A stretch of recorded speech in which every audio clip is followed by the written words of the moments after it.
This is the Viking with Tikiman. And both of us, Tikiman and the Viking, will be down in Oklahoma City May 2nd through 4th for the OWFI conference. The Writing Universe. And we'll be presenters presenting on podcasting and blogging, as well as a lovely session on dining with death, and I'll be talking about mystery, suspense, and the supernatural. I'll be there too on that same panel. Oh, I didn't know you got added. Yeah, I was added. Okay, excellent. So therefore, we're both going to be there. We're both going to be there. Okay, we will both be there. Hey, listen, no, this has been great. I hope you all will find a way to come down and visit us, owfi.org. It's a great 2-day conference, May 2nd through May 4th. We hope to see you there.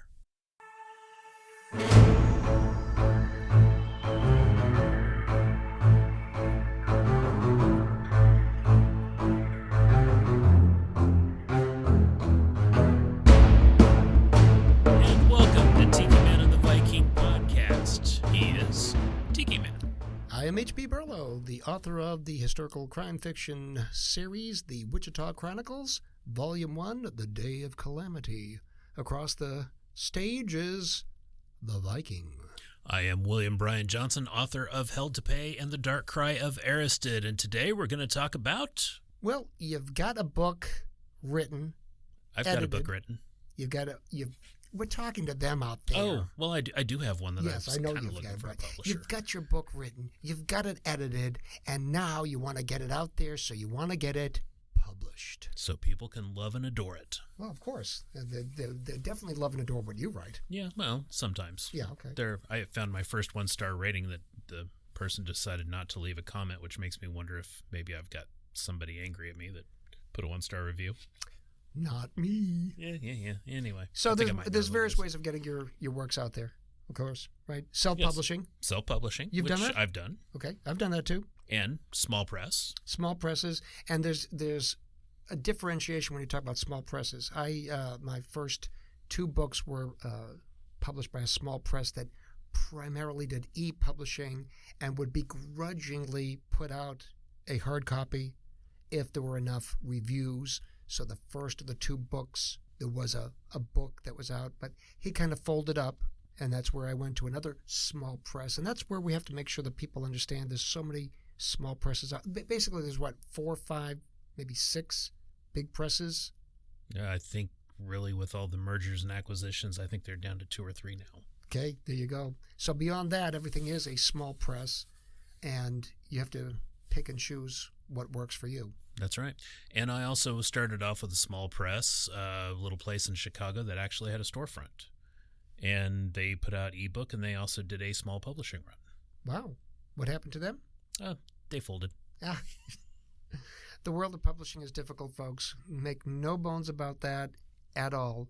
Your work and your effort, as long as you get it printed, as long as you get it published, as long as you get it out there, that's your success. Everything else is, as they say, the gravy. That's right. And sometimes you have to enjoy your mashed potatoes without gravy. And it is a journey that can be fraught with waiting, excitement, non-excitement, despair. Trauma, yeah. Depression. I think I still have a list or a drawer full of my rejection letters somewhere. And they're viable. They are a reminder of things. So let me tell you about my publisher, small press that I have now, the Wild Rose Press. I first encountered them at the OWFI conference, where we will be on the faculty this year. May 2nd through 4th in Oklahoma City. That's a quick plug. Thank you. And I encountered Rhonda Penders, who is the president and editor-in-chief of the Wild Rose Press. She was on a panel of agents and editors. Back then, they were primarily a romance, some erotic fiction, and it was like, well, they're interesting, they're good, they're put together, but obviously I can't, submit. And I think a lot of industry starts off in romance because it's, 70% of what's written? I'm not sure of the numbers, but it is a high percentage. There's that, and there's crime thrillers. Not crime per se, but just thrillers. That's a big field. Mm-hmm. So the Wild Rose Press, I think it was 2 years later, I'm at another session with one of their editors, and they're referencing our other divisions, and I'm like, you got other divisions? So I'm quickly with my phone looking down under the table, and I'm like, oh, they got a historical section. Oh, a couple of these look like something up my alley. Well, I submitted, and the rest, as they say, is history, pun intended. I ended up finding mine through a newsletter called Hell Notes, and Hell Notes, I think, is actually still around. They were talking about new publishers to the scene, and the company that will remain unnamed, they're gone now, was kind of a new company that was coming out looking for good horror novels. And I went ahead, submitted, got a very nice response back that, yeah, we want to take a look at the full manuscript, and then, yeah, we'd be interested in publishing you. There is a concern that all writers should have where you're so eager, so excited, and somebody says, I want to see your whole manuscript. You're like, oh my goodness, I'm in. It's been a success. And it's just like, that's the first step. What kind of recommendations would you have for folks in terms of finding the small press and weeding them out? Look and see what they've published. Look and see the quality of the books. Sometimes you can just look at the cover and go, ooh, yeah, this looks like a bad Photoshop job, or this looks like the cover was done by a 5-year-old. Avoid those. I mean, there may be good places out there that have horrible cover artists, but look and see kind of what their sales are. You can get that from Amazon and see exactly where the sales are tracking. And Barnes & Nobles, I think, will also report sales from their locations. But look and see what they do. Look and see what they put out. Is it a hodgepodge of it looks like they publish everything they get? That should be a warning flag, because if they do, there may be undercover charges that they're looking at charging you. And that's the other thing, too. You should never have to pay a publisher to publish you. I'm starting to hear that some of the new small presses coming out are kind of, what's the good word for that? It's you pay them for services. Well, there used to be the vanity presses, but that's not what we're talking about here. Right. It's essentially pay to play. That they want you to pay for editing, they want you to pay for cover design, and essentially they're using Amazon to publish and promote your book. And if you're doing that, self-publish. Yeah. Okay. And that's the degree of satisfaction each author is going to have. I don't mind paying to do all that. Do that then. Mm-hmm. I would mind that, because it's nothing more than a vanity press once again. Right. And I mean, there are editors out there that you can pay for services. Exactly. I think I talked in a previous episode using Fiverr to find one, and found out he didn't speak English great, but did a decent job of editing. It was just conversationally, I could tell that there was an issue. I do recall there was a website called Editors and Predators. Yes, and it's still out there and being updated. So you might want to check that out. Editors and Predators, and you can find out from it's basically a good word of mouth website. And I used to do Twitter used to have pitch sessions, and I would be on those pitch sessions occasionally, and it was amazing the amount of presses you would see come through, and the warnings that would go out through some of the fellow writers of, hey, you need to definitely avoid these people. So getting to know the group, getting to hear what other publishers have done. Don't be afraid. Maybe if you see an author of a certain publisher, reach out to them and say, hey, I'm thinking about publishing. What do you think? If you do that cold, though, don't be surprised if you don't get a realistic answer. That's true, too, because there might be some writers out there who want to steer you away. And either feel that they can't, or they're part of what's going on. Correct. Now, of course, in my example, I went to a writers' conference. I went to a panel on agents and editors. I think that's something viable. If you don't think that you can, wherever you live, wherever you're listening right now, wherever you live, if you don't think you can hook up with writers who have knowledge of editors or publishers, you need to get to a writers' conference. Because there's going to be people from all over, all around. My first conference was the Kansas Writers Association conference here in Wichita. It was easy to go to. I could go, come home, boom, everything was fine. When I made the first leap, I think it was 2012, to go down to OWFI. Right.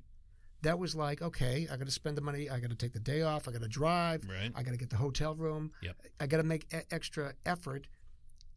If you're going to spend money to get published, spending money to go to a writers' conference where you can get more than just getting published is a more viable investment. Not only that, I mean, all the people you can meet, fellow writers, I mean, Exchange, Facebook, Twitter, the socials and, have those friends that you can talk to and say, hey, this is going on. Does this feel right? Because it's good. Like I said previously, you can't live in a vacuum. You got to be aware of what's going on out there. Didn't J.D. Salinger live in a vacuum? Yeah, but when did he publish? Early 60s. Yeah. Okay, fine. Difference. Yeah. So finding that's finding a publisher. We talked about self-publishing. There is still vanity presses. Yes. Okay. And there are still a lot of those types of publishers out there. And perhaps you've got, I don't know, a memoir, a collection of stories from your youth, a collection of family stories, and you want to get it published, but you don't want to go through the rigmarole. Mm-hmm. And doing a book and putting it together can be difficult. It is definitely a skill set. Oh, yeah. I mean, I've learned more about editing by working with my editor than I ever could by reading a book, going online, or just trying to muddle through it myself. Mm-hmm. And I have a dear friend that when I self-published for the cost of a good dinner, she ended up putting it all together for me, and that was something that I realized I don't think I could have done by myself afterwards. That must have been a really good dinner. It was. It was pizza. I mean, it was pizza, but still. If you're going to offer somebody a good dinner, offer them more than pizza, please. Now, once you find your publisher, small press, big, or self, you've got to still pay attention to the entirety of the process, because it is editing, it is formatting, it is the book cover, it's the blurb, it's the writer's bio. Everything goes into it. It's a product. Right. And if you're not paying attention to that product and how it can appeal to your target reading demographic, mm-hmm. you're going to be lost. And if you go through a press, you will not be the one making the decisions on some of that. Correct. I have, with the Wild Rose Press, they have an amazing group of graphic artists. And the goal from the writer, the author standpoint, is to put together, there's a form that's filled out. Time period, genre, mood. If you give the publisher the necessary tools, they can give their graphic artists what is needed to create a powerful book cover. Right. And like I said, my place was originally just starting out. I don't know if they continue to use the graphic artists. They did. They shouldn't have. I was not at all happy with the first images of the cover, and I asked them, I said, I'm a photographer. I want to go ahead and make the cover and see if I can use it. And they said, sure, go for it. And so we did a book trailer way back when. And during the book trailer, I had my friend sitting there and had a bottle in front of him, because Hell to Pay is about a detective that's kind of fighting old demons, and was able to get a really good shadow on him. The light was kind of intense over his eyes and just on the edge of the bottle, and that was the picture we went with. Fortuitous. Yes. Look that up if you don't know what it means. Although I've been told that it looks horrible on little Kindle icons when you're searching, and I need to probably redo it. But see, that's the interesting thing. I mean, when you talk about the book cover, when was that published? Originally 2008. Okay, so we're talking 16 years ago. Kindle was maybe a thing, mm-hmm. but not as big of a thing, and now it's a bigger thing. Right. And that's the one thing that I've always been told, is that book covers have to be appealing enough thumbnail. Right, and the thing is just trying to keep up with that search, trying to keep it in the algorithm. If it hadn't been searched it for years, it's probably not going to come up on a search. Even sometimes with the entire name and author put in, you may have to scroll a little bit before you find it. But it's still out there. It's still out there, yep. There you go. So, several ways of finding a publisher, several ways of getting published. Self-publishing is a worthwhile tool if you have, I don't want to say the gumption, but if you have the wherewithal to follow through the process, because it's all on you. Now, a lot of people say that even if you were signed by Macmillan or Penguin or a big press, you still have to do all of your own promoting. Right. Promoting is after you get published. Okay. The publishing process is something that, do you want to take it on all by yourself, or do you want to find a publisher? And I had the self-publishing. I self-published 2 novellas and 2 collections of poetry. Lovely experience doing it. I was happy to do it just for the sake of my parents, having some physical media that they could see their son had done. But I was thrilled to come across the Wild Rose Press, to develop a relationship with them, and to sustain it. It's important in that regard. God help us if somebody would jump on one of those prior books and they wanted to sell the rights and we get it turned into a movie, go for it. But in the meantime, find a good small press that you can develop a relationship with. Right. And take your time to do it, because I think I jumped into mine with both feet first, thinking it was a fledgling small press starting off. And ultimately, for my first novel, it was very disappointing. That can be important. Don't get disappointed. By the same token, and I hate to be dismissive about this, your work is a product. You have more in you. You didn't write this one book as the culmination of your life.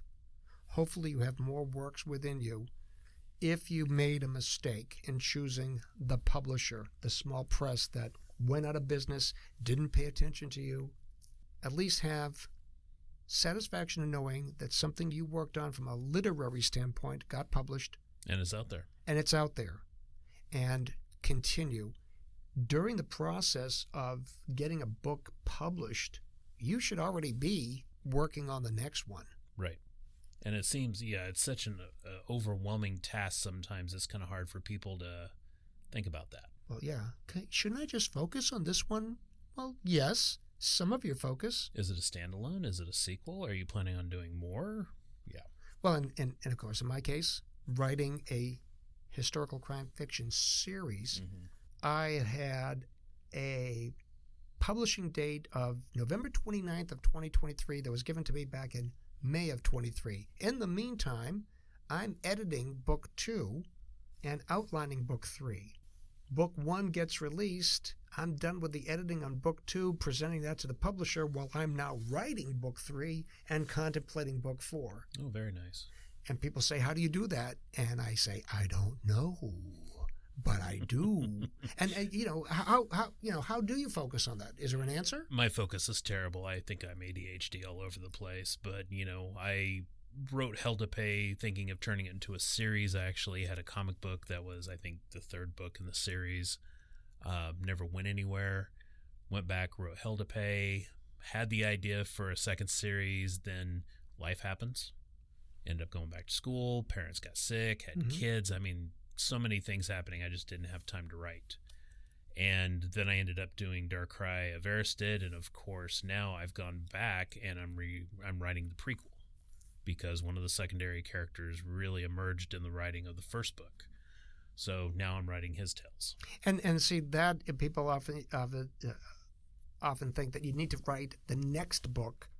Well, the next book can be the prior book, and that's what surprised me, because when we spoke about Darkrai years ago, you were outlining like 7 novels in one hour conversation. It's grown. But now, after Darkrai was published, when you talked about writing the prequel, that's impressive, because it's still part of the series. Yes, and the stories, when I finished the world building, the stories that presented itself gave me many different lanes to go into. And potentially a well to draw from forthcoming. Yeah, because I have, essentially in my head, I have the plot of the 2nd book. And I'm hopefully going to be finishing up, I'd like to say I'd finish up with this in the next year and then start book 2. And then I also have another book that's something completely different that I wrote during NaNoWriMo years ago, and then went back, looked at it, re-edited some of it, and it's like, this is a really good idea, and it's a horror book based on an ice storm with technology people. And there's a haunting that starts happening. So they're freaking out because they're strangers in a strange land without technology, and the ghosts are talking to them. Wow. I think anybody who's listening to that description would want you to get that written. Yeah. Okay. Because, don't tease people. Get it out there. Summer is coming. So find a way to get your work out there. Find a way to get it published. You've worked hard enough on it. Get it out there for the world to see, or at least your small portion of the world, or your family for that matter, and have some pride in the accomplishment because it is gratifying. It is. Actually holding your book in your hand. And after you get that, then you have to find a way of getting it sold and marketed, which I'm sure we can discuss. That sounds like an idea for our next podcast. Sounds good to me. All right. Take care. Tikiman and the Viking podcast brought to you by Rumination of Thunder Media. The following intro and outro music was used for this media project. The music Find Them by Alexander Nakrata. Free download from filmmusic.io. License Creative Commons Attribution 4.0 International.